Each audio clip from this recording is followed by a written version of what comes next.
মুসা এবং ফেরাউনের বিল হাক্কি, সত্য ঘটনা। তার মানে এখন যেটা বলা হবে এটা মিথ্যা। বলেন বলেন। আল্লাহ বলেন আমি সত্য ঘটনাটাও যেমন তেমন ভাবে না, যথাযথভাবে তোমাদেরকে আমি শোনাচ্ছি। হ্যাঁ, এটা শুনলে কি হবে? লিকৌমি ইউমিনুন, যে জাতির ভেতরে আমি আল্লাহর প্রতি বিশ্বাস আছে এই ইমানদারদের জন্য আমি বর্ণনা করছি। কি হয়েছিল শোনো, তোমরা তো ওই সময় ছিলে না। ইন্না ফিরআউনা আলা ফিল আরদি, অবশ্যই ফেরাউন এই জমিনের ভেতরে ছিল একজন স্বৈরাচার, সন্ত্রাসী, সীমা লঙ্ঘনকারী।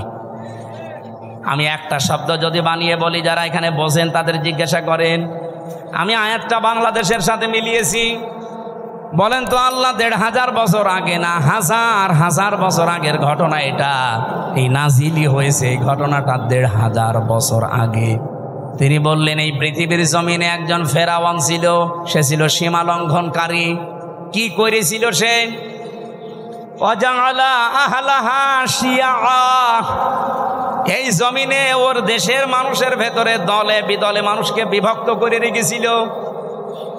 আমাদের বাংলাদেশের দিকে তাকান, এই ৫৪ বছরে বহু মানুষ এই দেশে দায়িত্বে এসেছে, তাদের একমাত্র টার্গেট ছিল ইসলাম যেন এক জায়গায় হতে না পারে। এবার একটু এই ৮টা দল ইসলামী এগুলো একটু এক জায়গায় এসেছে, অনেকের মাথা খারাপ হয়ে গেছে। ফেরাউনের অভ্যাস ছিল এই, ওর কর্মসূচি দিয়ে রেখেছিল এরা যেন এক জায়গায় হতে না পারে। এদের দলে বিদলে বিভক্ত করতে করতে ছোট ছোট দল বানিয়ে দাও। এ বাংলাদেশে এমনও দল আছে, উনি সভাপতি, ওনার ছেলে সেক্রেটারি, আর কেউ নেই। কি আমি বানিয়ে বললাম? জেলখানায় আমার সাথে একজনের দেখা হয়েছিল, ওনার নাম আব্দুল মতিন, উনি হচ্ছে আল্লাহর দলের সভাপতি সারা বাংলাদেশের। ওনারে বললাম যে ভাই আপনি তো সভাপতি, সেক্রেটারি কে? বলছে আমার ছেলে। আর লোক বলছে আর কেউ নেই। ওইটাও একটা দল, আল্লাহর দল। এরকম দলে বিদলে বিভক্ত করে রেখেছে। ৭৩টা দল চলছে বাংলাদেশে এখন, শুধু নিবন্ধিত দল ৪৯টা। বাংলাদেশে আরো যেগুলো আছে আমি সেইদিন হিসাব করে দেখলাম ৭৩টার উপরে। তাহলে এই যে ফেরাউন এই কাজ করেছিল হাজার হাজার বছর আগে, আর এই লেডিস ফেরাউনও আমাদেরকে দলে বিদলে বিভক্ত করে রেখেছিল এই কয় বছরে। ফেরাউনের সাথে দেশের কাজ মিলছে না। ফেরাউনের কাজ আর একটা ছিল,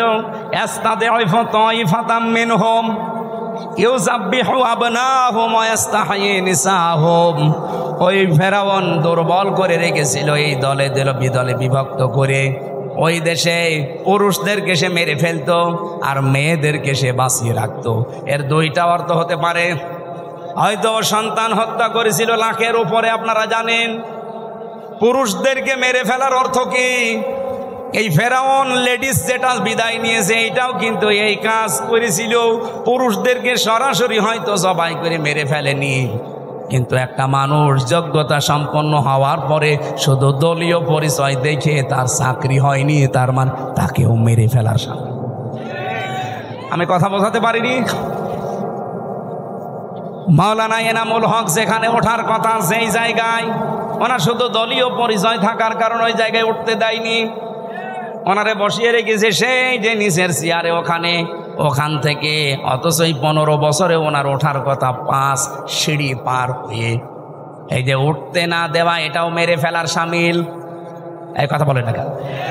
আমার সামনে আমি নিজে মনে করেন আমার রোল নাম্বার 1, 50 নাম্বার স্যার, তারে এনে আপনি বসিয়ে দিয়েছেন চেয়ারে। বলেন তো আমাকে মেরে ফেলা কিনা? ফেরাউন এটা করেছিল ওই জামানায়, আর এই জামানায় ফেরাউন এখন ঠিক এই কায়দায় পুরুষদেরকে অলরেডি শুধু ইসলাম মানার কারণে মেরে ফেলেছে। ঢাকা বিশ্ববিদ্যালয়ে মাদ্রাসার ছাত্র ছাত্রীরা ভর্তি হতে পারবে না, অথচ আমার চাইতে অনেক অগা আছে ভার্সিটি ভর্তি হতে পারবে।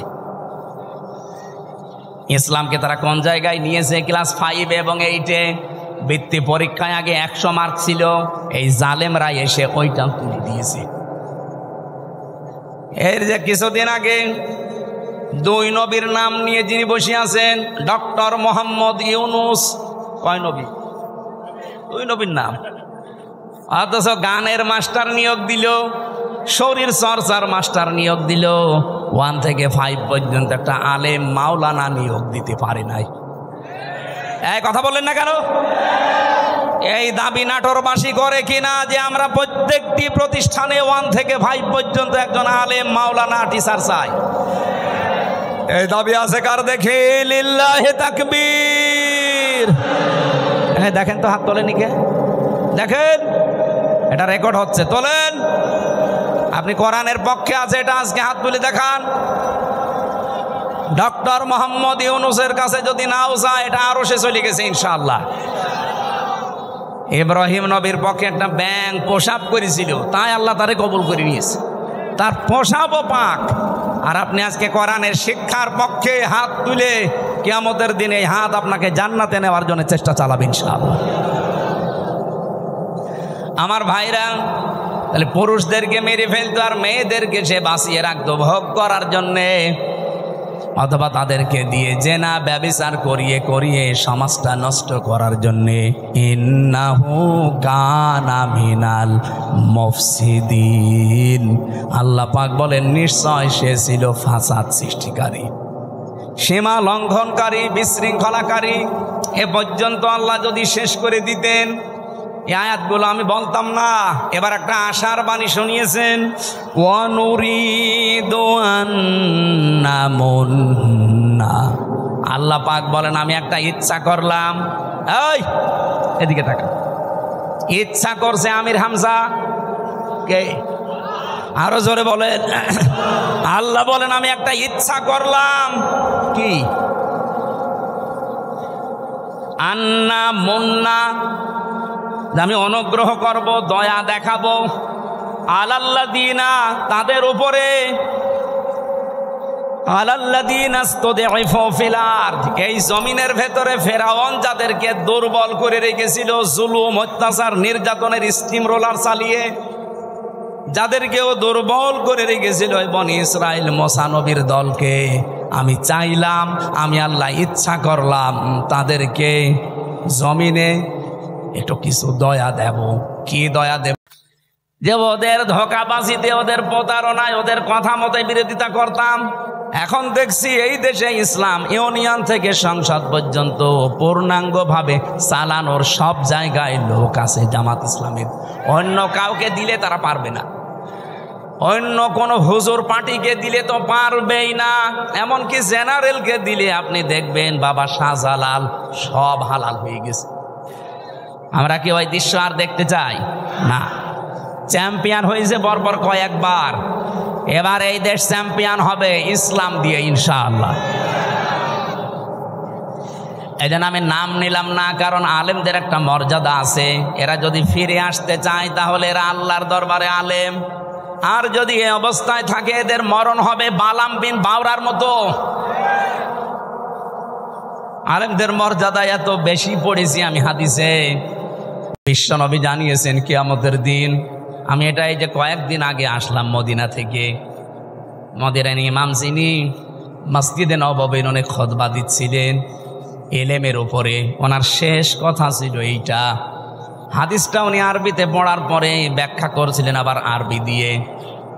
আমি বাংলায় বলছি, উনি যে কথা বললেন এটার সারমর্ম এটা, কিয়ামতের দিন আলেমদেরকে আল্লাহ যখন বিচার করবেন, ওদেরকে আল্লাহ পর্দা দিয়ে ঘিরে নেবেন, আলাদাভাবে ঘিরে নিয়ে বলবে, মাওলানা এনামুল হক এই করেছিলি? জিজ্ঞাসা করবে এই করেছিলি? প্রত্যেকটা কথার জবাব দেওয়া লাগবে যে হ্যাঁ। রব্বুল আলামিন ওর মুখের কাকতি মিনতির দিকে তাকিয়ে বলবে, গোপনে তোরে মাফ করে দিলাম, কাউকে বলবি না, জান্নাতে চলে যা। কিন্তু সে আলেমও তো আবার থাকা লাগবে। আপনি যদি কোরআনের কোনো বক্তব্য জানার পরেও দুনিয়ার কোনো স্বার্থ পেয়ে, সিদ্ধি পেয়ে যদি গোপন করে রাখেন, আপনি আল্লাহর দরবার আর আলেম নেই, আপনি পুরা জালেম হয়ে গেছেন। আল্লাহ শব্দটা উল্লেখ করলেন আজলাম, এটা সুপারলেটিভ ডিগ্রি। এর চাইতে বড় শব্দ আরবিতে আর হয় না। সব চাইতে বড় জালেম আল্লাহর কাছে ওই লোকটা যে তার জ্ঞান অনুযায়ী, যোগ্যতা অনুযায়ী আমল করে না।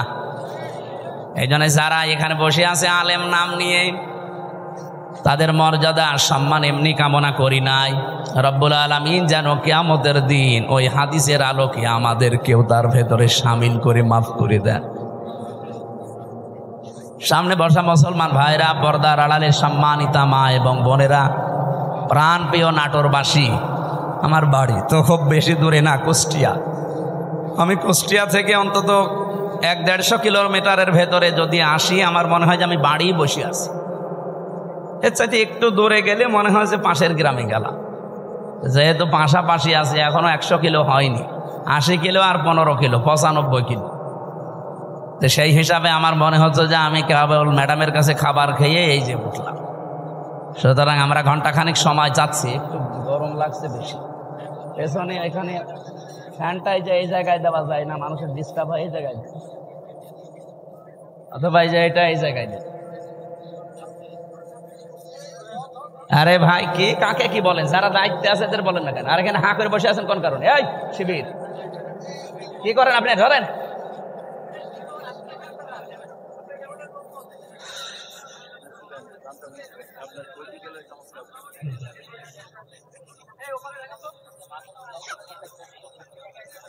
হ্যাঁ দেন, এটা দেন, এই ফ্যানটা দেন, এই ফ্যানটা দেন।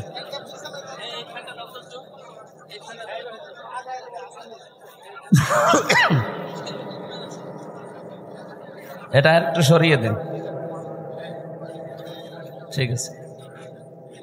সুবহানাল্লাহ আলহামদুলিল্লাহ লা ইলাহা ইল্লাল্লাহ, সুবহানাল্লাহ আলহামদুলিল্লাহ লা ইলাহা ইল্লাল্লাহ, লা ইলাহা ইল্লাল্লাহ মুহাম্মাদুর রাসূলুল্লাহ। ঠিক আছে, আওয়াজ বন্ধ করে। হ্যাঁ বসেন, এবার বসেন। আমার ভাইরা, কোরআনে কারিম থেকে আমি যতটুকু বাস্তবতা বুঝেছি, আমার বয়স কম হতে পারে আপনার তুলনায়, কিন্তু বিশ্ব দেখা আপনার তুলনায় অনেক এগিয়েছে আল্লাহ আমাকে। আমি দেখেছি এই পৃথিবীর ময়দানে কাউকে যদি আল্লাহ দিন কায়েমের জন্য কবুল করেন, তাকে আল্লাহ কয়েকটা জিনিস আগে দিয়ে দেন। সূরা শূরার 13 নম্বর আয়াতে এটা আপনি পাবেন, শেষের দিকে আছে, আল্লাহু ইয়াজতাবি ইলাইহি মাইয়াশা ওয়া ইয়াহদি ইলাইহি মাইয়ুনিব। রব্বুল আলামিন বলেন, আমি আল্লাহ যাকে এজতেবা করি, পছন্দ করি, মনোনীত করি, নির্বাচিত করি, যাকে আমার ভালো লাগে, এই মানুষটাকে আমি দুনিয়াতে দিন কায়েমের জন্য নিয়োজিত করে দেই। ও পৃথিবী একদিকে দিয়ে দেবেন, দিন কায়েমের আন্দোলন ওর কাছে একদিকে আল্লাহ করে দেবে।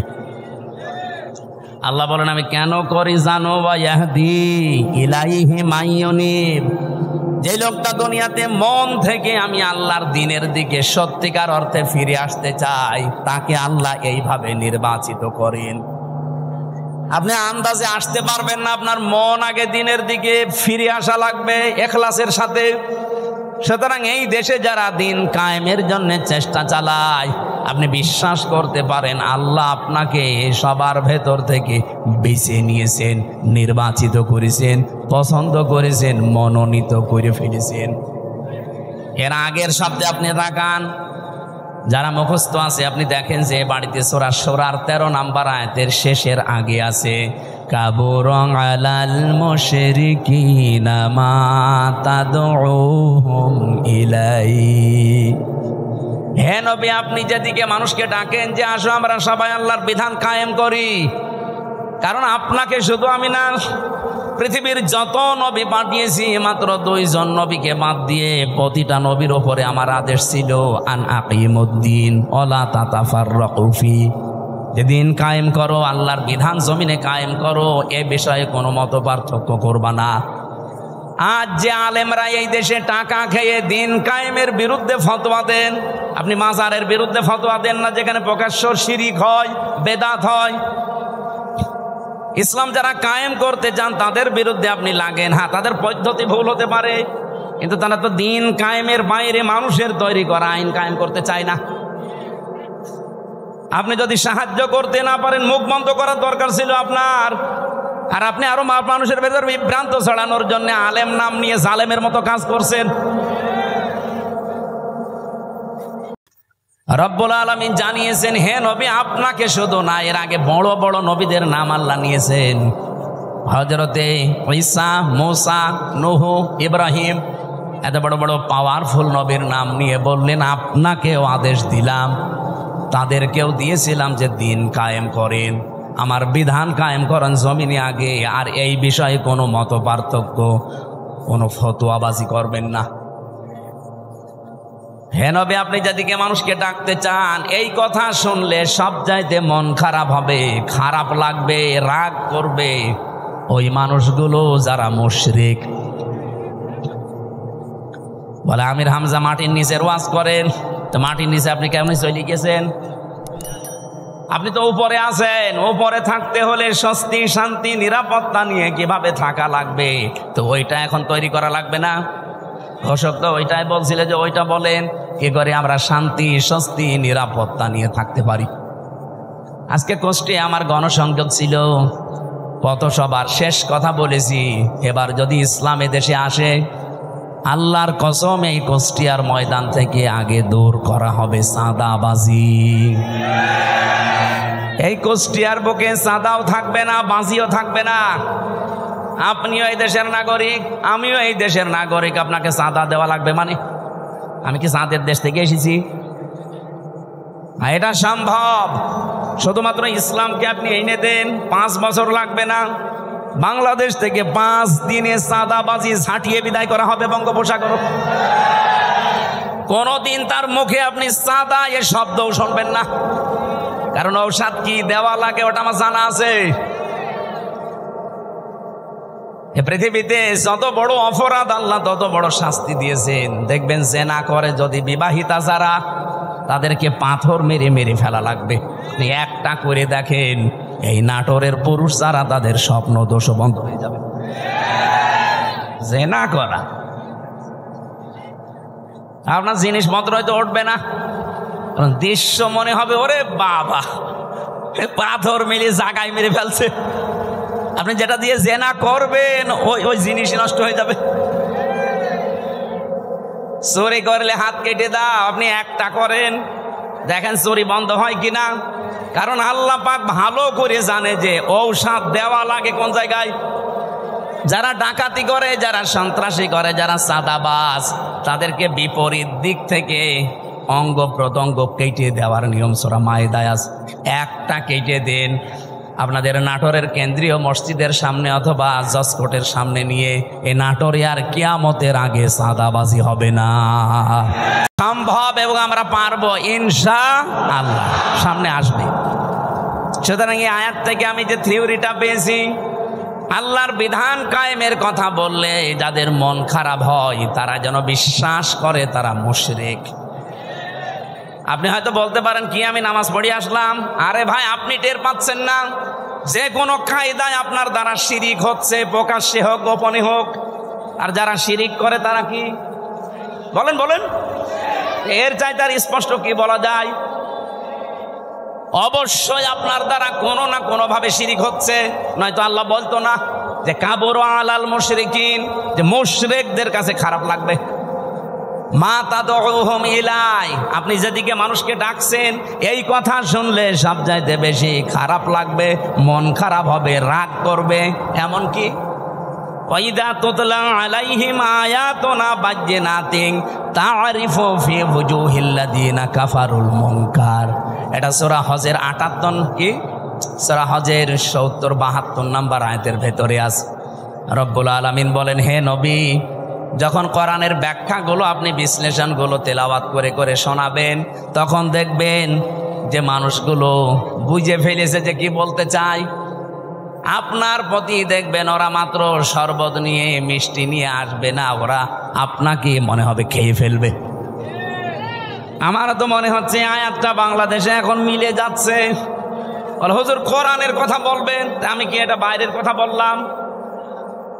কোরআনটা আমি আমার মন মতো গলার সুর দিয়ে আমি যখন তেলাওয়াত করি আপনার ভালো লাগে। ওটা মাতৃভাষায় বলতে গেলে আপনার কাছে মনে হয় যে নিজের দিকে যাচ্ছে, নিজের দিকে যায়। এই কারণে কারণ আপনি এই কাজগুলো দুনিয়ায় করেন।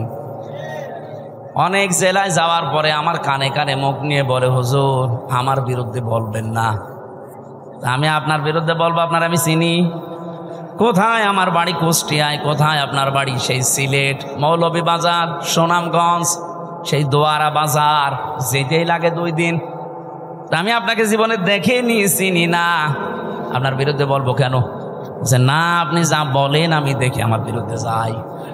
তার মানে আপনি ওই কাজ করেছেন। জেলে যাওয়ার আগে একবার গিয়েছিলাম খুলনা, রূপসা থানা। আমি আলোচনা শুরু করব হঠাৎ করে, সেই সময় তো একেবারে রমরমা জালেমদের, উনি ওই এলাকার সভাপতি, ওই ফ্যাসিস্টদের এসে আমারে বলছো, হুজুর মাটির নিচের ওয়াজ করবেন?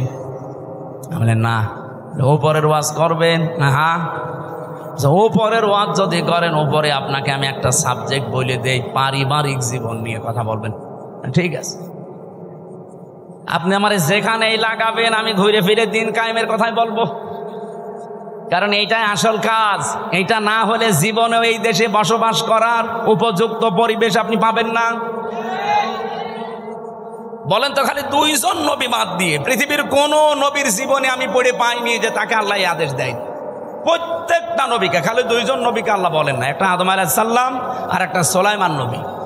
কারণ আদম নবীর সময় মানুষজন ছিল না, আর সুলাইমান নবী ওনার বাবার কাছ থেকে রাজত্ব পেয়েছিলেন, তো উনি আবার কি কায়েম করবে? বাকি কোন নবীর জীবনী পড়ে আমি পাইনি যে তাদেরকে আল্লাহ নির্দেশ দেয়নি যে আনাকিমুদ্দিন, দিন কায়েম করবে। নামাজ পড়া যেমন ফরজ, এমনকি বহু নবীর জীবনে আমি পড়েছি তাদের জীবনে নামাজ ছিল না, তাদের জীবনে রোজা ছিল না, কিন্তু তাদের জীবনে দিন, আল্লাহর বিধান কায়েম করা লাগবে, এইটা ছিল। আল্লাহর বিধান আরো আছে যেগুলো, ওইগুলো। আমার ভাইরা, এখান থেকে আপনার জন্য আমার যেটা বক্তব্য, যদি আপনার মন খারাপ লাগে তাহলে আপনি বুঝে নেবেন যে আপনার দ্বারা যেহেতু শিরিক হচ্ছে আর আপনি মুশরিক, মুশরিকের কোনো ইবাদত কবুল হওয়ার সম্ভাবনা আছে। এতটুকু বললেন কি আছে আপনি জানেন? কোরআনে কারিমে এত কঠিন কথা মুশরিকদের বিরুদ্ধে, অকদিমনা ইলা মা আমিলু মিন আমালিন ফাজআলনাহু হাবাআম মানসুরা।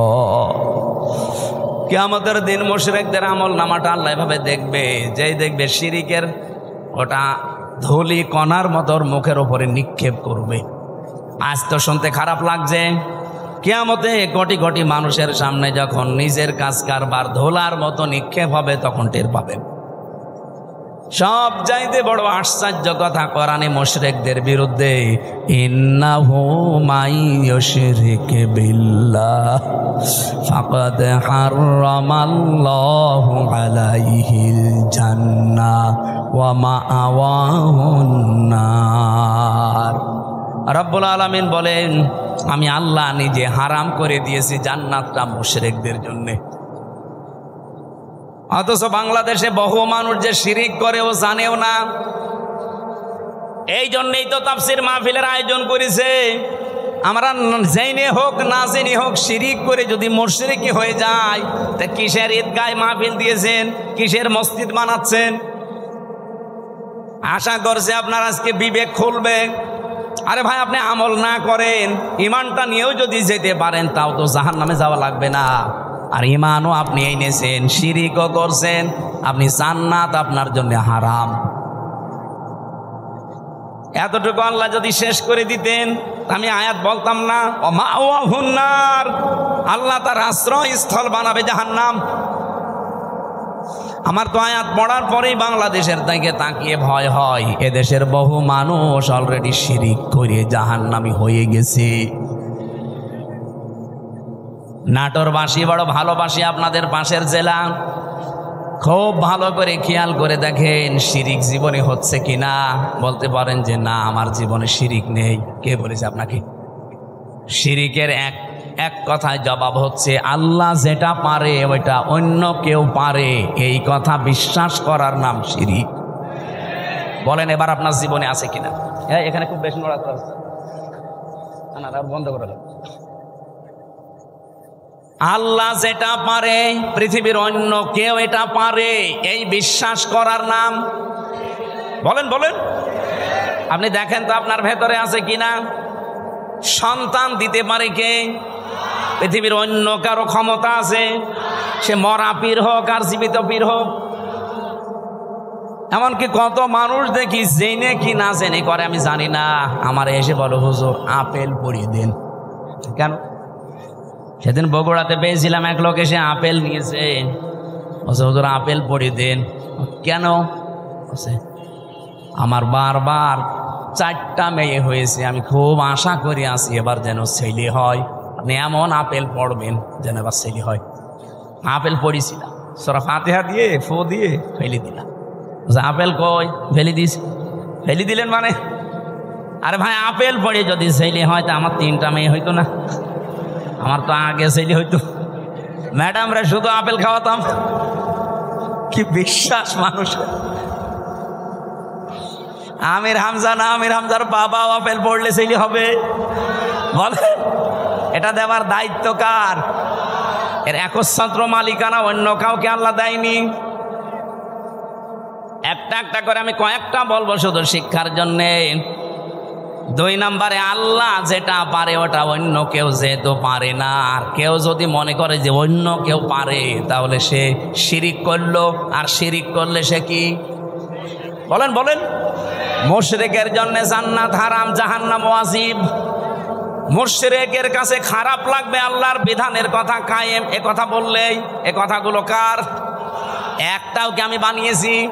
না, সব দলিল দিয়েছি। কিন্তু আমি সূরা শুরার 13 নম্বর আয়াতের শেষের দিকে, সূরা মায়েদায় আছে, প্রত্যেকটা আয়াতে আল্লাহ সাজিয়ে দিয়েছেন একটা একটা করে। সূরা ফুরকানের 23 নম্বর আয়াতে আছে। এই জন্য বাড়ি যে আয়াতগুলো মিলিয়ে দেখবেন আপনার ভেতরে যেন শিরিক চলে না আসে। আমার এবার প্রশ্ন 2 নাম্বার, এই জমিন বানিয়েছে কে? এখানে অন্য কারো হালকা কোনো সাহায্য আছে না। আপনি হিন্দুকেও জিজ্ঞাসা করেন, উনিও বলবে এই জমিন আল্লাহ বানিয়েছে। আল্লাহ যদি নাও বলে ভগবান বানিয়েছে। তো ওরা যাদের ভগবান বলে, আমরা আল্লাহ বলি, জিনিস একই। ওরা হয়তো ওই বাপ দাদার নিয়ম নীতি মেনে আসতেছে, এই জন্যে সরাসরি বলতে পারে না। এই দিন জমার নামাজ পড়িয়েছি কুষ্টিয়ায়। ওখানে 100 ঘর হিন্দু, কয়েক ঘর মুসলমান একটা মসজিদ বানিয়েছে। ওরা মন্দির দেখাতে নিয়ে গেল। বড় বড় যারা মানে হর্তা কর্তা সব এসে বলছে, আপনার ওয়াজ আমরা শুনি। ওয়ালা ইন সাআলতাহুম মান খালাকাস সামাওয়াতি ওয়াল আরদা লা ইয়াকুলুন্না আল্লাহ। হে নবী, আপনি যদি আবু জেহেলকেও জিজ্ঞাসা করেন আসমান জমিন কে বানিয়েছে, ও বলবে আল্লাহ বানিয়েছে। তো ওদের ভেতরেও দেখলাম হ্যাঁ এরকম একটা পরিবেশ আছে, কিন্তু মুখ ফুটে বলতে পারছে না। সবার ভেতরে আমার আল্লাহ আছে, কিন্তু এই মানুষটা হয়তো তার পরিবার অথবা তার সমাজের কারণে মুখ ফুটে বলতে পারে না। যাদের বিবেকটা কাজে লেগে যায় ওদেরকে আর থামাতে পারে না। সেদিন যশোরের এক কলেজের অধ্যাপক হিন্দু, ওনারে বলেছিলাম যে স্যার আপনি তো BCS ক্যাডার, আপনার জ্ঞান আছে আমি জানি, আপনি আমার ধর্মীয় গ্রন্থ কোরআন আরবিতে পড়ার দরকার নেই, আপনি পড়তে পারবেন না। আপনাকে আমি ইংরেজি ভার্সন দিচ্ছি অথবা বাংলা, একবার বুঝে বুঝে পড়াটা পড়বেন। 3 মাস সময় দিয়েছিলাম যে 3 মাস পরে আপনার সাথে আমি দেখা করব। 3 মাস পরে দেখি আল্লাহর বান্দা নিজের থেকেই মুসলমান হয়ে গেছে।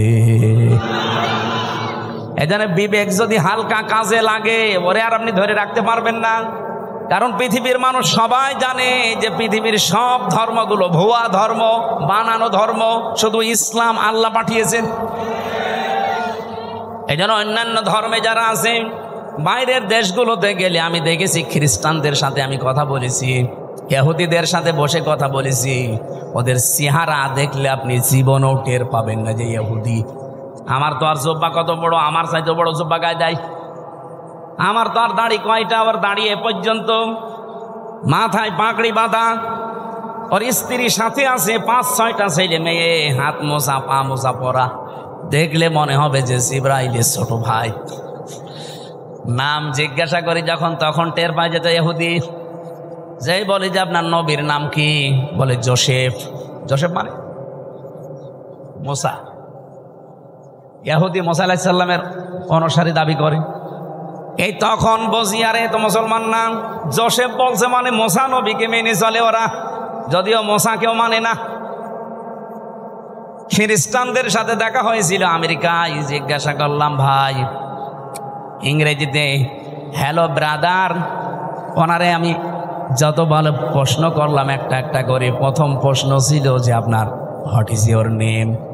ওনার নাম বলার পরে আমি টের পেয়েছি যে না, এ মুসলমান না। কারণ ইহুদির নামের সিরিয়াল আমি জানি, খ্রিস্টানদের নামের সিরিয়াল আমি জানি, বৌদ্ধদের নামের সিরিয়াল আমি জানি। এর নাম শুনলেই বুঝি। যখন বলি যে আপনার নবীর নাম কি, হোয়াট ইজ ইউর প্রফেট, ও তখন বলছে আমার নবীর নাম হচ্ছে যিশু। যিশু মানে ঈসা। বলেন তো এই যে মানুষগুলোকে প্রথমে দেখলে আপনি জীবনও সাইন করতে পারবেন না। এত সুন্দর চেহারা, ধবধবে ফর্সা, দাড়ি মানে পাগড়ি এবং জব্বা গায়ে, বিশাল সাদা জব্বা গায়ে, স্ত্রীর সাথে আছে, একেবারে চোখও দেখা যায় না, হাত মোজা পা মোজা দেওয়া। বাস্তবতা যেটা আমি এখান থেকে নিয়ে আসতে পারি, ওই মানুষগুলো আজ মুশরিক, ওই মানুষগুলো আজ শিরিক করছে। শুধুমাত্র যদি বিবেকটা একটু কাজে লাগাতো, এ পৃথিবীর কোনো ধর্মে মানুষ থাকা সম্ভব না ইসলাম ছাড়া। খালি বিবেকটা মানুষ কাজে লাগায় না, এই জন্য বিভিন্ন ধর্মে প্রায় 4,500 ধর্ম এখন দুনিয়ায়। কত? 4,500। বাইরের দেশগুলোতে গেলে এগুলো আরো বেশি দেখা যায়। মালয়েশিয়াতে আমি যে বিশ্ববিদ্যালয়ে গিয়েছিলাম, ওখানে 120টা দেশের ছেলে মেয়েরা পড়ে। আপনি চিন্তা করতে পারেন 120টা দেশের মানুষ ওখানে পড়ে, তাহলে এক একজনের ভাষা এক একটা। 120টা ভাষায় তারা কথা বলে আলাদা আলাদা, কিন্তু নিজেরা যখন কথা বলে আমাদের সাথে তখন ইংরেজিতে বলে। আমি মালয়েশিয়া ইন্টারন্যাশনাল ইসলামিক ইউনিভার্সিটি, এটা আমাদের কুষ্টিয়া ভার্সিটির চাইতেও প্রায় অন্তত 15-20 ডবল বড় হবে। এত বড় বিশাল এরিয়া। বাসে করে গাড়িতে করে যাওয়া লাগে এক ক্লাস থেকে আর এক ক্লাসে। আমি যাদের সাথে ঘুরছিলাম থাইল্যান্ডে বাড়ি কয়েকজনের, রাস্তায় ঘুরছি রাত তখন প্রায় বাজে রাত 2টা। হঠাৎ দেখে একটা মোবাইল পড়ে আছে। আমারে উনি ওনার ভাষা দিয়ে বলছে আপনার বাড়ি তো বাংলাদেশে, এই মোবাইলটার পাশ দিয়ে যদি শুধু বাংলাদেশ আর ভারতের ছেলে মেয়েরা না যায়, কিয়ামত পর্যন্ত পড়িয়ে থাকবে, কেউ নেবে না। আমার কি সুনাম করলো না, বাস দিল। আমরা বলছি বাংলাদেশ আর ভারতের ছেলে মেয়েরা যদি যায়, ও গায়েব করে ফেলবে। পৃথিবীর এখানে প্রায় 120টা দেশের ছেলে মেয়েরা আছে, কেউ এর পাশ দিয়ে গেলে ঘুরিয়েও তাকাবে না যে লোকের জিনিস আমি কেন নেব। কিন্তু আপনারা যে এমন মানুষ। আমি ওনারে পরে হাসির ছলে বললাম যে ভাই আপনি কি আমার সুনাম করলেন না, বাস দিলেন।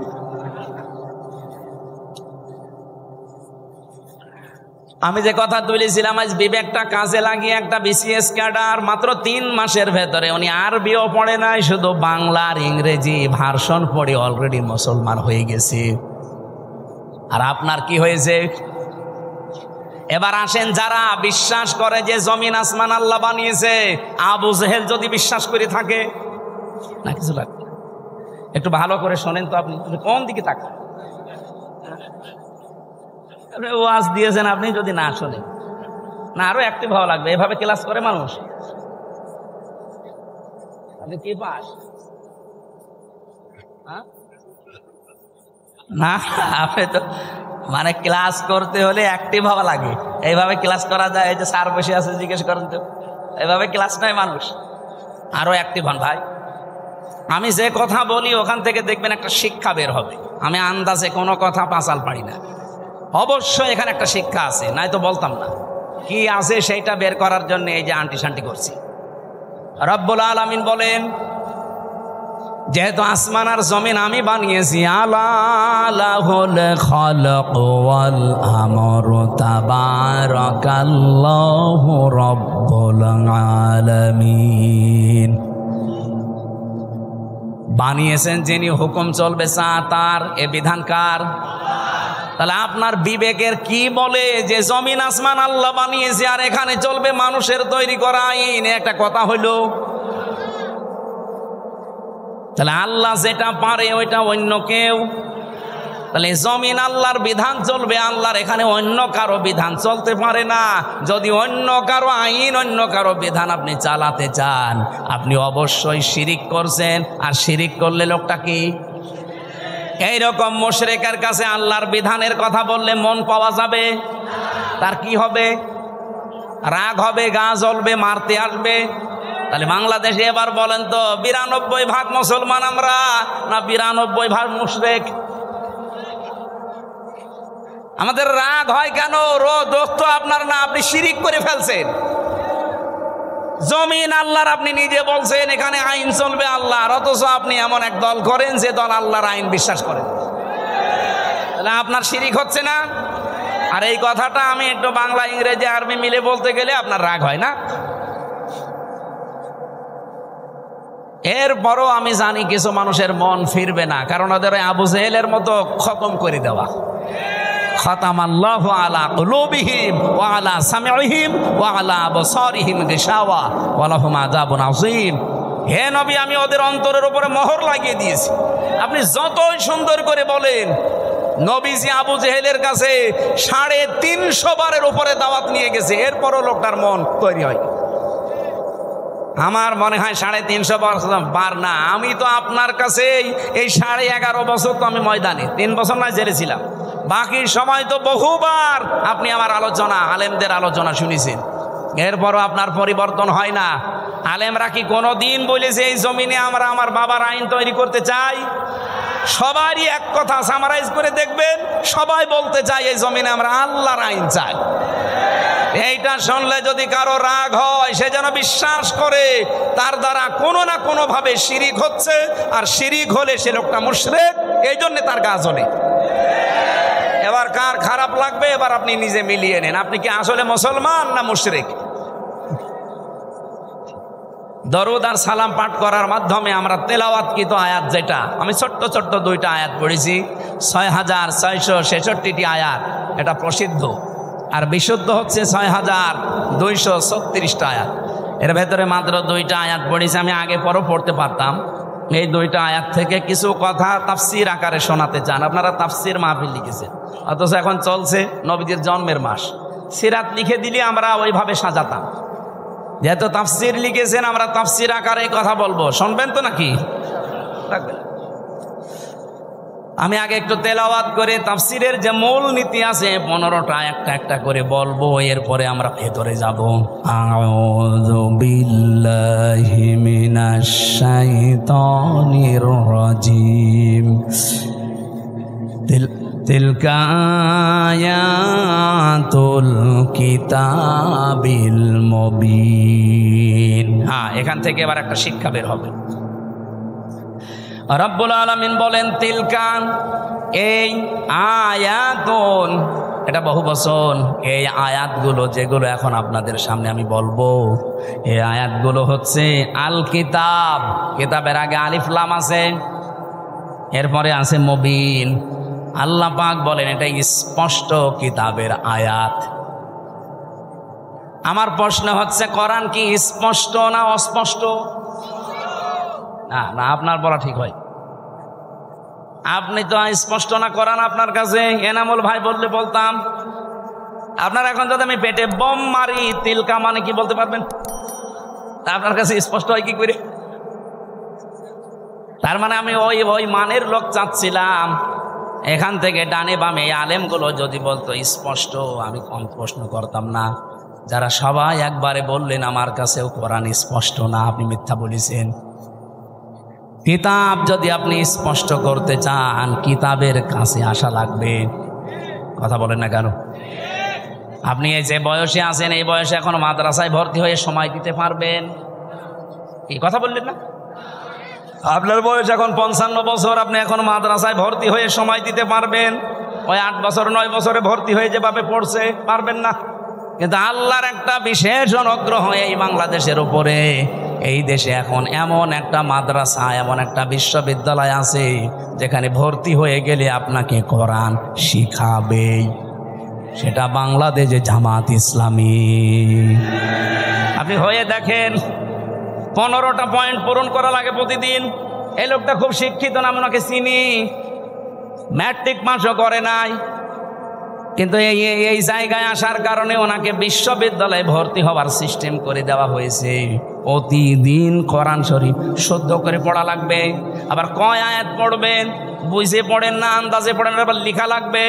1 মাস পরে আবার দায়িত্বে যারা আছে তাদের দেখানো লাগবে। এর চাইতে বিশ্ববিদ্যালয় কোথায় পাবেন আপনি?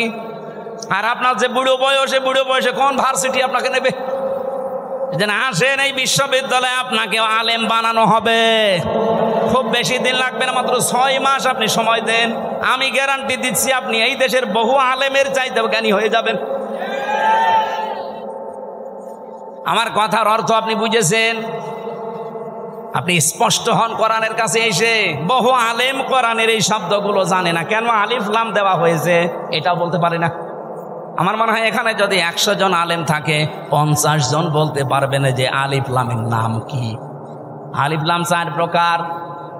এখানে যেটা আছে এটা নির্দিষ্ট করার জন্য আল্লাহ দিয়েছেন। কেন দিলেন? এই পৃথিবীতে কিতাব বলতে একটাই, কোরআন শরীফ। কোরআন বাদ দিয়ে পৃথিবীর যত বই আছে সব কোরআনের ব্যাখ্যা। যেভাবেই লেখেন না কেন ওটা কোরআনের ব্যাখ্যার ভেতরে পড়বে। আপনি যদি চাঁদ নিয়ে লেখেন, চাঁদের কথা কোরআনে নেই, বলেন। যদি এই জমিন নিয়ে লেখেন, জমিনের কথা কোরআনে নেই। যেটাই করবেন ওগুলো আসলে কিতাব না, ওগুলো কিতাবের ব্যাখ্যা। কিতাব কয়টা? আরো জোরে, কেমন কিতাব? স্পষ্ট বলেন। আল্লাহ পাক বলেন, আলহামদুলিল্লাহিল্লাযী আনজালা আলা আবদিহিল কিতাবা ওয়া লাম ইয়াজআল লাহু ইওয়াজা। প্রশংসা করা লাগবে আমার। কেন? আমি আমার বান্দাকে কিতাব দিয়েছি। কিতাব কেউ দিতে পারে না, আল্লাহ নিজে পাঠিয়েছেন এটা তার বান্দার কাছে। এমন কিতাব দিলেন, ওয়া লাম ইয়াজআল লাহু ইওয়াজা, যে কোরআনের ভেতরে, কিতাবের ভেতরে কোনো বক্ষতা নেই, যেখানে কোনো গোপন কথা আপনি পাবেন না। কোরআনে যা আছে সব স্পষ্ট কথা, সব ওপেন কথা, কোনো গোপন কথা আছে? আরো জোরে বলেন। এই জন্য কোরআনের নিয়মই এইটা, এর কাছে যদি কেউ বুঝে শুনে আসে, সে আর জীবনেও গোপন থাকে না, সে ওপেন হতে চায়। আর আমরা এমন কিতাবের আলেম, এত স্পষ্ট চলছে দুনিয়া এখন, এত সহজ হয়ে গেছে, এরপরেও বলে হুজুর আমি গোপনে আছি। কে কিতাব পড়ে আলেম হয়েছে যে এতদিনে গোপন থাকা লাগবে? হযরত ওমর যেদিন শুধু কোরআন পড়েছিলেন সূরা তাহা, সঙ্গে সঙ্গে তিনি ওপেন হয়ে গেছেন। আর আমরা এমন হুজুর সারা জীবন তো গোপনে আছি, এখন একটা সুযোগ এসেছে তাও বলছে গোপনে আছি। ও মনে হয় কিয়ামতেও গোপনে থাকবে। আরে ভাই, আপনার কাছে কি মনে হয় এই যে সুযোগটা আল্লাহ তৈরি করে দিয়েছে, দলে দলে মানুষ পালে পালে। আমি তো সারা বাংলাদেশের 630টা থানা ঘুরছি, সারা দেশ আমার এই হাতের ভেতরে। আমি তো দেখতে পাচ্ছি অবস্থা কি। জোয়ার যা উঠেছে, আমার বিশ্বাস ইসলাম এবার সংসদে যাবে। যতই ষড়যন্ত্র করেন জীবনও ঠেকাতে পারবেন না। বিভিন্ন ষড়যন্ত্রের কথা আসবে, কিন্তু এগুলো মোকাবেলা করার জন্য আমরা দায়িত্ব দিয়েছি একজনকে। কে? আল্লাহুম্মা ইন্না নাজআলুকা ফি নুহুরিহিম ওয়া নাউযু বিকা মিন শুরুরিহিম।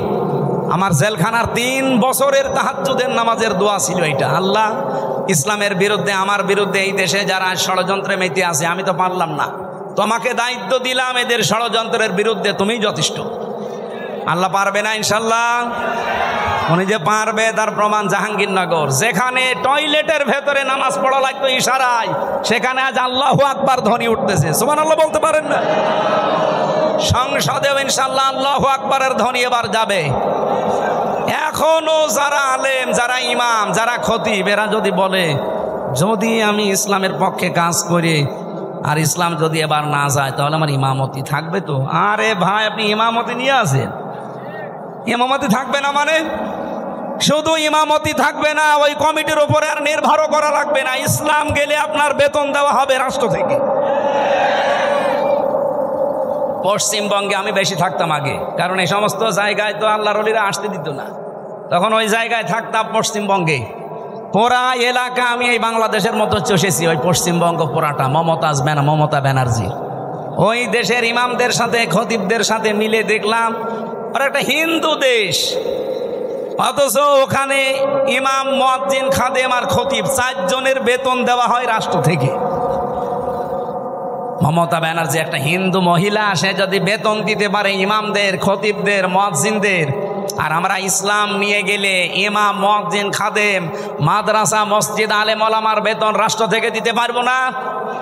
শুধু যে টাকা পাচার হয়েছে ওইটা নিয়ে আসতে পারলে তো কিয়ামত পর্যন্ত বেতন দেওয়া যাবে। আপনি জানেন কত টাকা পাচার হয়েছে? এক দরবেশ 36,000 কোটি টাকা পাচার করেছে। 36,000 কোটি। আমার মনে হয় আমার মতো হামজারে কিয়ামত পর্যন্ত গুনতে দিলে আমি গণিত শেষ করতে পারবো না। একজন দরবেশই যদি এই করে, তাহলে যারা ধরবেশ ওরা যে কি করেছে। সেদিন মনে হয় সিঙ্গাপুরে ছিলাম, যে হোটেলে উঠেছিলাম, না মালয়েশিয়া, 118 তলা হোটেল। আমি আর এক হোটেলে, আমি বললাম এত জায়গা এত দূরে আমার দেখেন না, আমার কাছে দিন। ওই হোটেলটাও 75 তলা। 75 তলার উপরে উঠে আমি জানালা খুলে দিয়েছি, আমার মনে হচ্ছে যে একটা জান্নাতের মতো বাতাস আসতেছে। ওখান থেকে বললাম একটু নিচে যেয়ে দেখি তো খাবার পাওয়া যায় কিনা। নিচে যেয়ে নামলাম, নেমে দেখি 2 জন বসে বসে রাত 2টা বাজে চা খাচ্ছে। আমি চেহারা দেখে বুঝে ফেলেছি। আমি যে সালাম দিলাম আসসালামু আলাইকুম, ও তো বলবে যে ওয়ালাইকুম আসসালাম না, ও যে হুজুর আমরা আগে পালিয়েছি। একটা সালামের জবাব হইল, আমি দিলাম আপনার সালাম আর আপনি বলছেন আমরা আগেই পালিয়েছি। কি বলেন আপনি? না, ওই 4 তারিখে দেখলাম যে ভালো না, চলে এসেছি। আপনি এই হোটেলে আছেন, অথচ আপনার তো শুনেছি যে কত 620টা বাড়ি ওর। না না, ওই যে ভূমি মন্ত্রী ছিল যেটা সাইফুদ্দিন জাবেদ নাকি না, ওর সাথে আর এক শয়তানও আছে।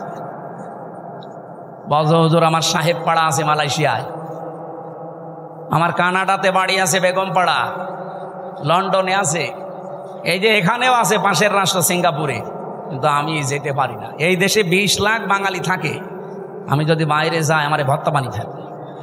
খুব গোপনে আসি, নামি না। এই যে রাত 2টো বাজে নেমেছি, আপনি আমার জন্য দোয়া করে। দোয়া আপনার জন্য আসবে, কি দোয়া করব? এখন দোয়া করলে তো বদ দোয়া হবে। আপনি কি করেছেন? 620টা বাড়ি মানুষ বানায়, আমার একটা বাড়ি, তাই আমি মনে হয় বছরে 2-3 মাস থাকতে পারি, বাকি সবসময় রাস্তায় থাকি। আপনি কবে থাকবেন বাড়িতে? এই জন্য এদেশের আলেম ওলামারা এখনো সে ভয়ে চিন্তায় আছে। কোনো ভয় নেই, আপনার কোনো চিন্তা নেই। ইসলাম এবার আসবেই, আর আপনারা সবচাইতে বেশি সুযোগ সুবিধা পাবেন, সে কওমি বলেন, আলিয়া বলেন, খারেজি বলেন, যাই বলেন। কিন্তু কিছু আলেম নামধারী এদেরকে এই বাম আর রামরা এখনো পর্যন্ত পেছনে লেগে আছে। জামাত ইসলামী বাংলাদেশের বিপক্ষে একটা কথা লাগিয়ে দেন, এরা আসলে নাকি মাদ্রাসার বেতন বন্ধ করে দিবে। এটা শয়তান বিশ্বাস করবে? এটা আপনার কথা না, আমরাও জানি। আপনাকে দিয়ে রাম আর বামরা বলাচ্ছে।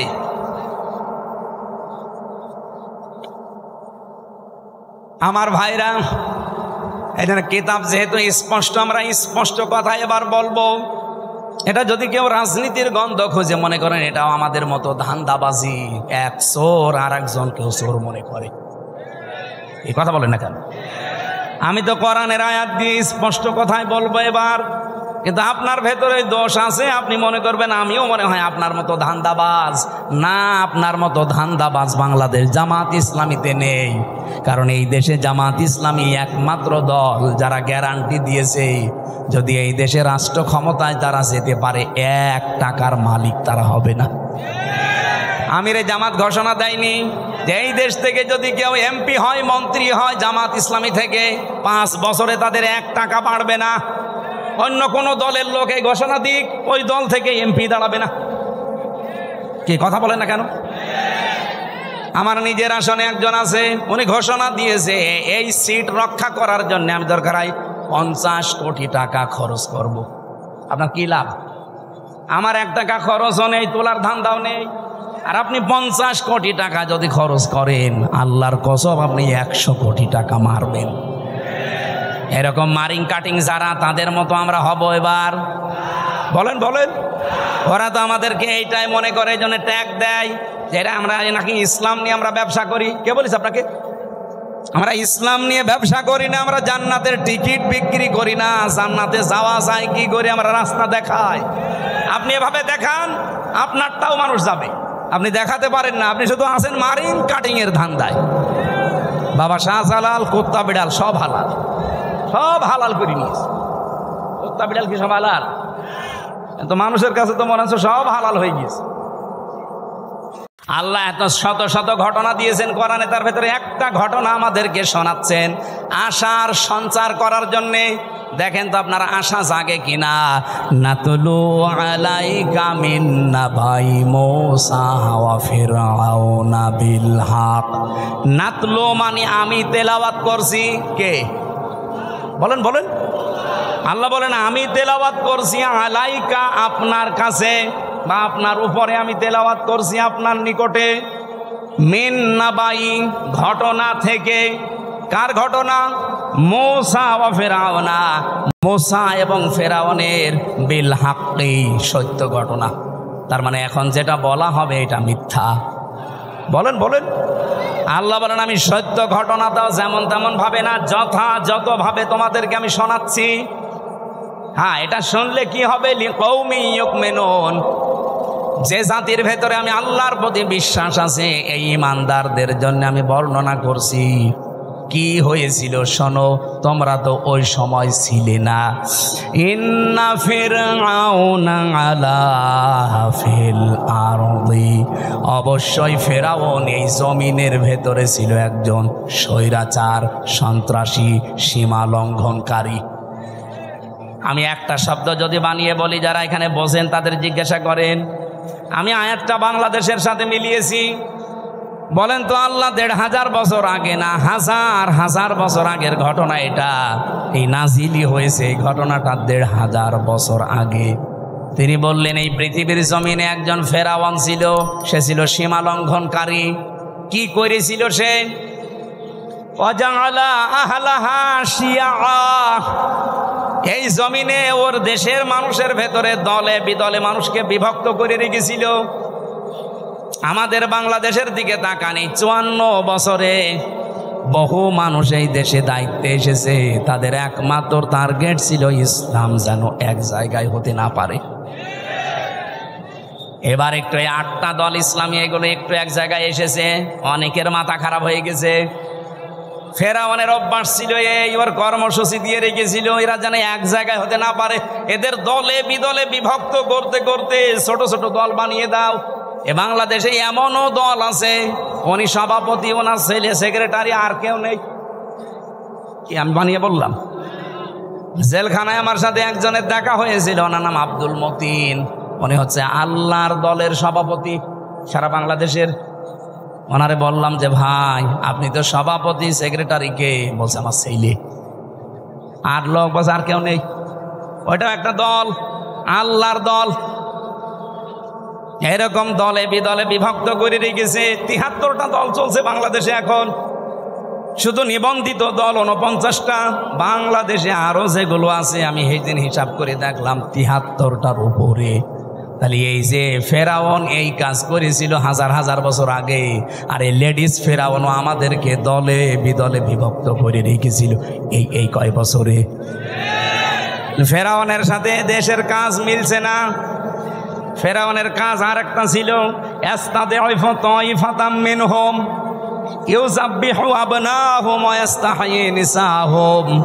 ওই ফেরাউন দুর্বল করে রেখেছিল এই দলে বিদলে বিভক্ত করে। ওই দেশে পুরুষদেরকে সে মেরে ফেলতো আর মেয়েদেরকে সে বাঁচিয়ে রাখতো। এর দুইটা অর্থ হতে পারে। হয়তো সন্তান হত্যা করেছিল লাখের উপরে, আপনারা জানেন। পুরুষদেরকে মেরে ফেলার অর্থ কি? এই ফেরাউন লেডিস যেটা বিদায় নিয়েছে এইটাও কিন্তু এই কাজ করেছিল, পুরুষদেরকে সরাসরি হয়তো জবাই করে মেরে ফেলেনি, কিন্তু একটা মানুষ যোগ্যতা সম্পন্ন হওয়ার পরে শুধু দলীয় পরিচয় দেখে তার চাকরি হয়নি, তার মানে তাকেও মেরে ফেলার সামনে। আমি কথা বোঝাতে পারিনি? মাওলানা এনামুল হক যেখানে ওঠার কথা সেই জায়গায় ওনার শুধু দলীয় পরিচয় থাকার কারণে ওই জায়গায় উঠতে দেয়নি, ওনারে বসিয়ে রেখেছে সেই যে নিচের চেয়ারে ওখান থেকে, অথচ এই 15 বছরে ওনার ওঠার কথা 5 সিঁড়ি পার হয়ে। এই যে উঠতে না দেওয়া এটাও মেরে ফেলার শামিল। এই কথা বলে না কেন? আমার সামনে আমি নিজে মনে করেন আমার রোল নাম্বার 1, 50 নাম্বার স্যার, তারে এনে আপনি বসিয়ে দিয়েছেন চেয়ারে, বলেন তো আমাকে মেরে ফেলা কিনা? ফেরাউন এটা করেছিল ওই জামানায়, আর এই জামানায় ফেরাউন এখন ঠিক এই কায়দায় পুরুষদেরকে অলরেডি শুধু ইসলাম মানার কারণে মেরে ফেলেছে। ঢাকা বিশ্ববিদ্যালয়ে মাদ্রাসার ছাত্র ছাত্রীরা ভর্তি হতে পারবে না, অথচ আমার চাইতে অনেক অগা আছে ভার্সিটি ভর্তি হতে পারবে। ইসলামকে তারা কোন জায়গায় নিয়েছে? ক্লাস 5 এবং 8-এ বৃত্তি পরীক্ষায় আগে 100 মার্ক ছিল, এই জালেমরা এসে ওইটাও তুলে দিয়েছে। এর যে কিছুদিন আগে 2 নবীর নাম নিয়ে যিনি বসে আছেন, ডক্টর মোহাম্মদ ইউনুস, কয় নবী? 2 নবীর নাম, অথচ গানের মাস্টার নিয়োগ দিল, শরীর চর্চার মাস্টার নিয়োগ দিল, 1 থেকে 5 পর্যন্ত একটা আলেম মাওলানা নিয়োগ দিতে পারে নাই। এই কথা বললেন না কেন? এই দাবি নাটোরবাসী করে কিনা যে আমরা প্রত্যেকটি প্রতিষ্ঠানে 1 থেকে 5 পর্যন্ত একজন আলেম মাওলানা টিচার চাই? এই দাবি আছে কার? দেখে লিল্লাহি তাকবীর। দেখেন তো, হাত তোলেন কে? দেখেন, এটা রেকর্ড হচ্ছে, তোলেন। আপনি কোরআনের পক্ষে আছে এটা আজকে হাত তুলে দেখান। ডক্টর মোহাম্মদ ইউনুসের কাছে যদি নাও যায়, এটা আরো সে চলে গেছে ইনশাআল্লাহ। ইব্রাহিম নবীর পক্ষে একটা ব্যাঙ পেশাব করেছিল, তাই আল্লাহ তারে কবুল করে নিয়েছে, তার পেশাবও পাক। আর আপনি আজকে কোরআনের শিক্ষার পক্ষে হাত তুলে কিয়ামতের দিনে এই হাত আপনাকে জান্নাতে নেওয়ার জন্য চেষ্টা চালাবেন ইনশাআল্লাহ। আমার ভাইরা, তাহলে পুরুষদেরকে মেরে ফেলতো আর মেয়েদেরকে সে বাঁচিয়ে রাখতো ভোগ করার জন্যে, অথবা তাদেরকে দিয়ে জেনা ব্যভিচার করিয়ে করিয়ে সমাজটা নষ্ট করার জন্যে। ইন্নাহু কানা মিনাল মুফসিদিন, আল্লাহ পাক বলেন নিশ্চয় সে ছিল ফাসাদ সৃষ্টিকারী, সীমা লঙ্ঘনকারী, বিশৃঙ্খলাকারী। এ পর্যন্ত আল্লাহ যদি শেষ করে দিতেন, এই আয়াতগুলো আমি বলতাম না। এবার একটা আশার বাণী শুনিয়েছেন, ওয়ানুরিদু আন্নামুন্না, আল্লাহ পাক বলেন আমি একটা ইচ্ছা করলাম।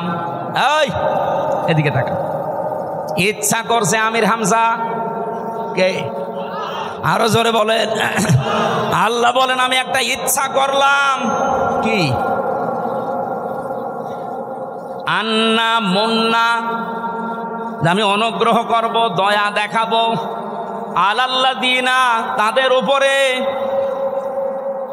আলাল্লাযিনা ইসতুদঈফু ফিল আরদ, এই জমিনের ভেতরে ফেরাউন যাদেরকে দুর্বল করে রেখেছিল, জুলুম, অত্যাচার, নির্যাতনের স্টিম রোলার চালিয়ে যাদেরকেও দুর্বল করে রেখেছিল বনি ইসরাইল মুসা নবীর দলকে, আমি চাইলাম, আমি আল্লাহ ইচ্ছা করলাম তাদেরকে জমিনে একটু কিছু দয়া দেব।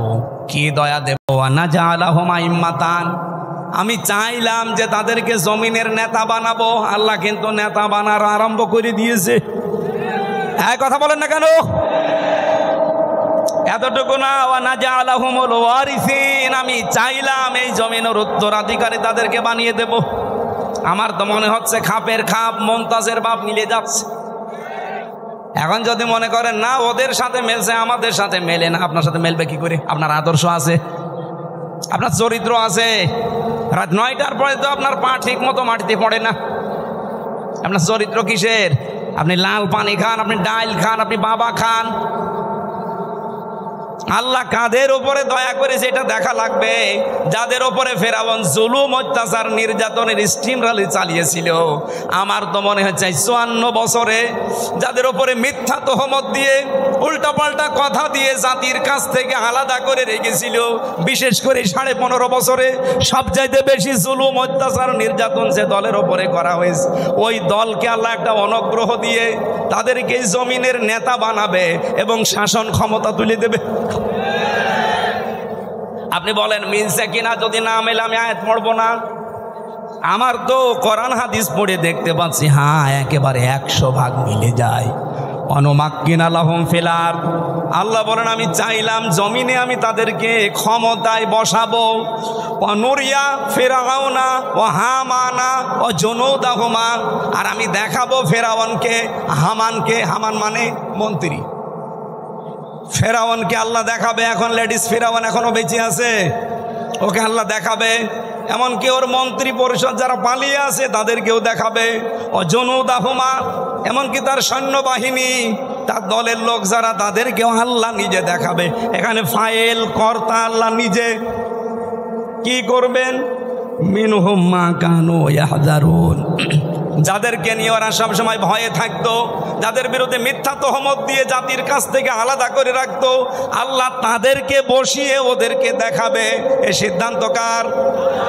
আপনার রাগ হয় কোন কারণে? আজ ডাকশো জাকশো রাখশো চাকশো শাকশো সব জায়গায় যদি বিজয়ীরা হয়, এ সিদ্ধান্ত নিয়েছেন কে? আরো জোরে। আপনার রাগ হয় কোন কারণে? আল্লাহ সিদ্ধান্ত নিয়ে এটা করছে, জমিনের শাসন ক্ষমতা আল্লাহ তাদের দেবে। এ জমিনের উত্তরাধিকারী এবার হবে ইসলাম। আরো জোরে বলেন ঠিক কিনা? এটা দেখতে চান না চর্ম চোখে? 54 বছর তো বিভিন্ন জিনিস আমরা আনকমন দেখেছি, এবার একটু দেখি না কেমন কি লাগে। খালি ইসলাম 5 বছর লাগবে না, 2 বছর চলবে। এই বাংলাদেশ মিনি জান্নাত যদি না হয়, আপনাই আমার কাছ থেকে বুঝে নেবেন। খালি 2 বছর চলতে দেন কোরআনটা দিয়ে। 500 আইন আছে এর ভেতরে। 151 জন যদি এবার যেতে পারে না কোরআন বুকে নিয়ে, এদেশ ঠান্ডা করতে কাউকে লাগবে না, 151 জনই যথেষ্ট। এক এক অধিবেশনে একটা একটা করে আইন পাশ হবে, আর বাংলাদেশের মানুষের ভাগ্যের চাকা খুলে যাবে। মালয়েশিয়ার মতো দেশ 2004 সাল থেকে 21 বছরে তারা দাঁড়িয়ে গেছে, আর আমরা 54 বছরে দাঁড়াতে পারি নাই, শুধু এই ডাকাতদের কারণে। 1628 জন মানুষ এখন দায়িত্বে আছে। এই মানুষগুলো হযরত ওমরের মতো বানিয়ে দেন, আল্লাহর কসম এই দেশটা মিনি জান্নাত হয়ে যাবে। প্রশাসনের উপরে যেই মানুষগুলো এখন দায়িত্বে আছে, এদের উপরে যে বৈষম্য চলছে, ইসলাম আসলে এটা প্রথম দূর করা হবে। এই যে পুলিশের 2,13,000 পুলিশ আছে। আগের জামানার কথা বাদ দিলাম, জালেমদের সময়, এখন প্রায় 2 লাখ পুলিশই অন্তত ভালো, 13,000 একটু খারাপ আছে। এর বড় ওরা যে বাম হাতের ইনকাম করে, শুধু দোষ ওদের না। আমরা কোরআনে কারিমকে এবার যদি সত্যি জায়গা মতো নিয়ে যেতে পারি, সর্বপ্রথম হাত দেওয়া হবে এই দেশের প্রশাসনে। ওদের প্রথম কাজ হবে, ওরা মেনে চলবে ওদের আইজির কমান্ড। বাংলাদেশে কোনো নেতা খেতা কোনো নেত্রীর কথা ওদের শোনা লাগবে না। 2 নম্বরে 8 ঘন্টা ডিউটির পরে যেই কয় ঘন্টা ওরা ডিউটি করে জনগণের জন্য, ওভার টাইম হিসাবে মাস শেষে বেতন দেওয়া লাগবে। 3 নম্বরে এই যে আজ নাটোর নলডাঙ্গা থানা থেকে, এটা কয় কিলো জানি না আমি, কয় কিলো? 4 কিলো। এই 4-8 কিলো পথ ওরা এখানে এসেছে, এখানে থাকবে সারাদিন। মনে করেন সে দুপুরবেলা এসে এগুলো দেখছে, ওদের খাবার দাবার নাস্তা, এরপরে এই যাওয়া আসার যে বিল, এগুলো কিন্তু ওদের নিজেদের পকেটের টাকা। ওই যা বেতন পায় ওখান থেকে কেটে নেয়, ওখান থেকে খরচ করে। অথচ ওর ওপরে ওর মা বাবা স্ত্রী সন্তান সবগুলো ডিপেন্ডেন্ট। কথা বলেন না কেন? তো ও কি করবে? ওই 32,000 টাকা দিয়ে যখন চলে না, তখন ওই মাম হাতের ইনকাম করে, আর তখন ওদের খারাপ বলি। একটা মানুষ খারাপ হয় কেন? ওই রাস্তাটা বন্ধ করে দেন, ও খারাপ হবে না। পুলিশ যদি এখানে কেউ থাকে, আপনি তারা জিজ্ঞাসা করে দেখেন, আজকে যদি সে দুপুরে এখানে এসে থাকে, খাবার খাওয়া, চা নাস্তা খাওয়া, যাওয়া আসার সব বিল ওর পকেটের। কেন? ও কি ওর বাবার কাজ করছে না আমাদের কাজ করছে? যে সমাজের কাজ যখন করবে, এই বিল সমাজের অথবা সরকারের দেওয়া লাগবে না? এটা দেওয়া হয় না। এরকম প্রত্যেক জায়গায়। আমি যে ওসিকে পড়াতাম কুষ্টিয়ায়, সেই 11 সালে ওনার বেতন ওই সময় মনে হয় কত 42,000 টাকা ছিল, আমার সঠিক মনে নেই।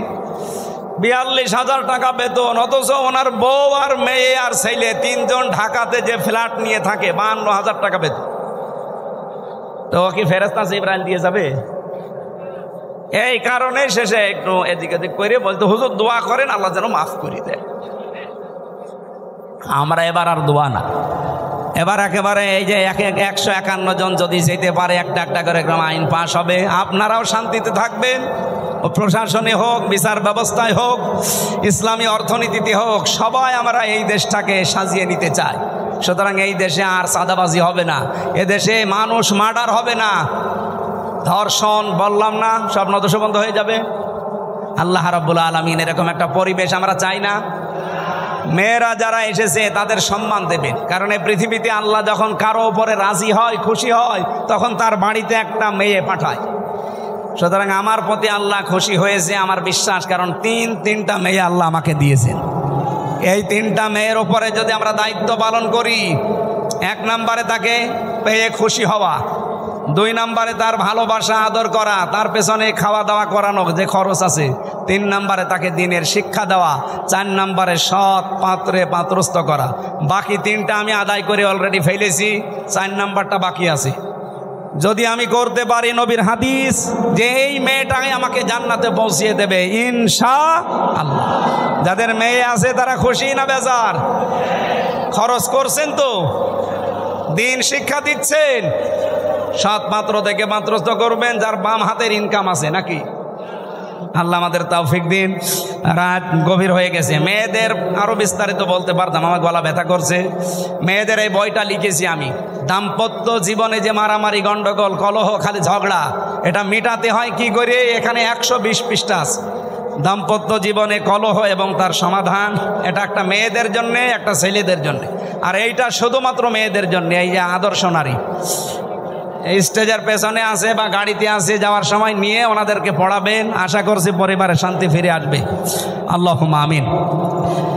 লা ইলাহা ইল্লা আনতা সুবহানাক ইন্নী কুনতু মিনাজ জালিমিন। এই মোনাজাতটা বসে করেন ভাই, মোনাজাতটা বসে করেন। রাত 11:10 বাজে, বসেন বসেন, মোনাজাতটা বসে করেন। রব্বানা আতিনা ফিদ দুনিয়া হাসানা ওয়া ফিল আখিরাতি হাসানা ওয়া কিনা আযাবান নার। রব্বুল আলামিন, সারা জীবন অপরাধ করে জীবনটা নষ্ট করে ফেলেছি। কোরআন কারীম শুনতে এসে বহু আশা নিয়ে আজকে হাত তুললাম। আল্লাহ কোরআনের দিকে তাকিয়ে যেভাবে চাতক পাখির মতো বসে শুনছিলাম, এই দিকে তাকিয়ে হলো আজকে মাফ করে দাও। পেছনের অপরাধগুলো শুধু মাফ করে দিও না, জায়গাটা নেকি দিয়ে পাল্টিয়ে দাও। এ মাহফিলে যে সদস্যগুলো আছে, এরাই টাকা পয়সা দিয়ে কোরআনের এই বিশাল আয়োজন। রব্বুল আলামিন এদের টাকা পয়সাগুলো ওসমানের সাথে কবুল করো।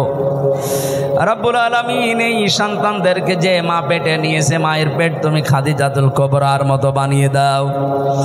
আয় আল্লাহ তাআলা, এলাকায় মাটির নিচে যত মানুষ ঘুমিয়ে আছে, কবরগুলো জান্নাতুল ফেরদাউস বানিয়ে দাও। 3টা বছর জালেমের জেলখানায় আমি নিজে এখনো অসুস্থ হয়ে আছি, আমার স্বাভাবিক অবস্থায় ফিরিয়ে দাও। আমার কণ্ঠটা আল্লাহ তুমি ভিক্ষা দাও, কোরআনের হক কথাগুলো যেন বলতে পারি নির্ভয়ে, সততার সাথে, ইখলাসের সাথে। আমারে তুমি তৌফিক দাও।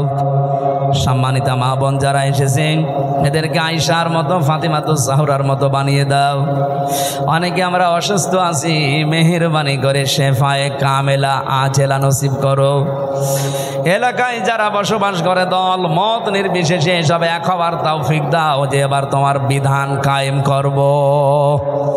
সম্মানিত সভাপতি জনাব মাওলানা ইনামুল হক, তোমার হাসি বান্দা কবুল করো।